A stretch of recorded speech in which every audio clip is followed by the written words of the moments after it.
Time 9 अगस्त 2024 की सुबह का था जब आरजे केयर मेडिकल सेंटर में सुबह का टाइम हो चुका था और रात की शिफ्ट वाले सारे ही डॉक्टर सेमिनार हॉल में जा रहे थे क्योंकि पूरी रात से वो लोग ड्यूटी दे रहे थे। तो इसी टाइम जब एक डॉक्टर सेमिनार हॉल में पहुंचता है तो वहां पर जाकर उसने देखा कि उसके एक जो साथी डॉक्टर हैं जो कि पिछली काफी देर से उन्होंने अभी तक उन्हें नहीं देखा था वो यहाँ पर लेटी हुई हैं। और जब उन्होंने जाकर उसके पास उसे नजदीक से देखा तो उसने देखा कि इसके तो पूरे ही शरीर पर काफी सारे घाव मौजूद हैं। इनके शरीर में हलचल बिल्कुल भी नहीं हो रही है। इसकी आंखों से देखा जाए, मुंह से देखा जाए या फिर शरीर के काफी सारे हिस्से ऐसे मौजूद हैं जिनसे कि लगातार खून बह रहा है। तो इस चीज को देखकर उसका वो साथी डॉक्टर बहुत ज्यादा घबरा जाता है कि इसके साथ ये सब क्या हो गया।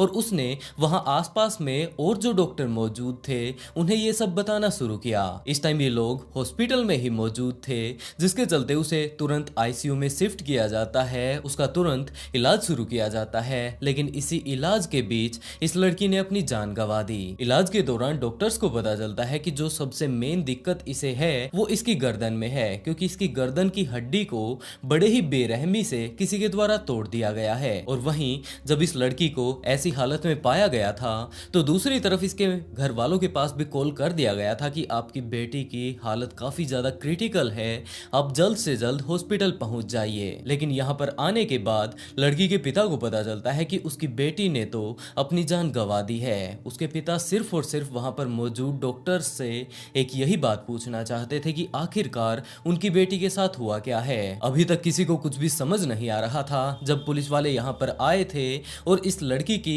ऐसी हालत के बारे में उन्होंने सुना था तो उस लड़की के घर वालों के पास कॉल करके पुलिस वालों ने सिर्फ इतना ही बताया था कि आपकी बेटी की हालत बहुत ज्यादा खराब है, तो आप जल्द से जल्द हॉस्पिटल पहुंच जाइए। और यहाँ पर आने के बाद उसके घर वालों को पता चलता है कि इस लड़की ने तो बड़ी ही बेरहमी से अपनी जान गंवा दी है। और उनका ये कहना था कि इस लड़की ने आत्महत्या की है, लेकिन जिस हालातों में वो लड़की मिली थी उसे देखकर ऐसा बिल्कुल भी नहीं लगता था कि इस लड़की ने आत्महत्या की होगी। चश्मे को कूटा गया जिसके वजह से आंखों से खून निकल गया, गला दबाकर मारा गया। शरीर में कोई कपड़ा नहीं था, पैर दोनों राइट एंगल में मिला गया। एक पाँव बेड के इस तरफ, एक पाँव बेड के इस तरफ मिला गया।